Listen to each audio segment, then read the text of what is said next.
Hello everyone, Chief here, and welcome back to another Halo 4 gameplay commentary. We're going to be talking about the very controversial and very hot topic right now in the Halo community, and that is Sprint. Does it belong in Halo? Does it need to go? Should it stay? Should there maybe be some alternatives and changes to the Sprint mechanic for future Halo games? And with that being said, I want to put a few disclaimers out there. One, I am a casual gamer. That explains the gameplay you're watching in the background. Nothing spectacular, 33 kills or something like that, and some relatively high deaths on Infinity Slayer playing some multi-team on the map Solus. The deaths are because I make mistakes because I'm human and I'm no way a very competitive player. I'm nowhere MLG Pro. So with that out of the way, for those that do not know, yes, I'm a casual gamer. Also, I'm an advocate for Sprint, so there may be a slight bias, but I am trying and have been trying to understand the counter proposals by other people in regards to Sprint, because I want to understand this. I've been controlling YouTube videos, reading comments in many videos, going to forums, community forums, you name it, blogs, and reading everything.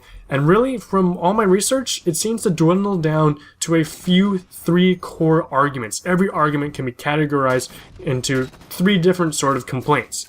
Now, before I dive on into these, if you are about to comment right now, I highly recommend that you don't comment right now in this video and wait until the video is over with, because I may address your opinion and thought, and you may want to change your comment after the video is over with. So I recommend that you build upon your comment while you're watching and listening, and then leave your comment at the end of the video. And please be civil, and if you're just going to complain, you're not part of the solution, you are part of the problem. So thank you, and keep that in mind. Put some reasonings instead of just saying, I hate Sprint and it shouldn't be in Halo at all. So, with that out of the way, let's discuss the features and gameplay mechanics that you expect to be in a first-person shooter title when you buy it. One big one, customization. That's a big one in the industry right now. A lot of people expect the ability to customize their character to, make it represent who they are perhaps, or their play style. So we see that in loadouts, create a class, and then also there's very cosmetic customization options out there. A lot of people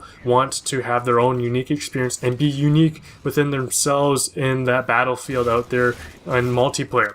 Also a big one you could probably think of, theater mode. That's kind of seemed like a staple for many AAA video games. Kind of started with Halo there, then Call of Duty had their own version, and many other video games kind of copied some sort of replayable feature, rewind feature and stuff like that.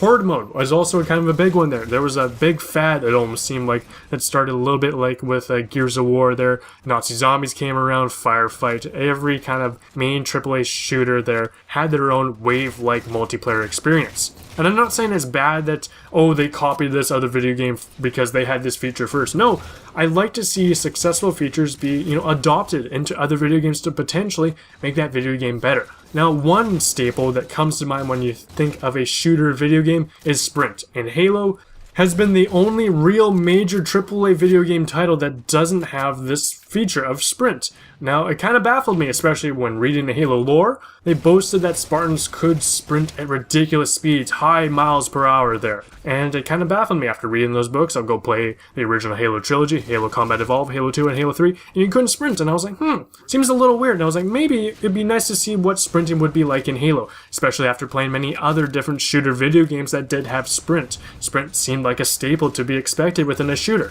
So when they introduced that as an armor ability, I really like that in Halo Reach. Obviously, the armor ability version in Halo Reach is vastly different to what we see today in Halo 4. As in Halo 4, Sprint is a core mechanic and it unfortunately cannot be turned off. And that's kind of the main basis for the argument in regards to the competitive community. They really want to have the ability to turn that off. Because in Halo Reach, you could turn off armor abilities in different game types, and therefore Sprint would be gone from the game. There are some more differences between Halo Reach and Halo 4's sprint mechanics. In Halo Reach, you can continue to sprint while being shot at with no speed affected. In Halo 4, your speed does reduce by some degree, but even then, Halo 4's sprint mechanic is way faster than it was in Halo Reach. Now back to what I said earlier, all of the complaints that I've seen out there on the internet can be bundled on in together into three different core arguments, with two of them being so similar, you might as well just merge them together. And those two being map control and power weapon control. A lot of people say that this does not exist now in Halo 4 because Sprint has been enabled, and this could be not any more incorrect. There's no other way to say this, but how does this not exist anymore? Quick example to disprove those people is that what happened at the beginning of a match in Halo 3, people would go rush the power weapon spawns and or different map locations to go and get power-ups and power weapons. Example is the pit. Halo 3 is the pit. What happened? People would go to rocket hallway, invisibility hallway, go get sniper rifle, go to sword room, go to overshield tunnel. That's what would happen. We're going to see that in Halo 4, especially with the return of the pit in the form of Pitfall. Now, with the ability of Sprint in Halo 4, everyone has the same starting gate. Everyone has the same choice to use Sprint, and how and when they choose it is up to them. So it's all up to them on how effectively they use it. Now I'm excluding armor mods like mobility because that does affect Sprint, but armor mods both propose advantages and disadvantages that can be countered by other armor mods out there. So those are out of the equation right now.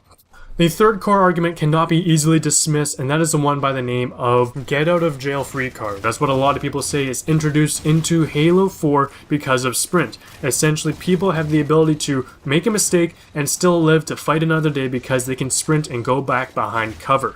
People say this prolongs matches and makes them last longer, but I say it doesn't. It is negated because of the benefits of Sprint, the ability to sprint and join up with teammates to then kill enemies faster. So really that balances each other out and the games last just as long as they did in previous Halo games where there was no sprint. Also, you won't win a Slayer match if you keep on running away. You have to eventually face the enemy, so that's not granting any benefit to the user of Sprint.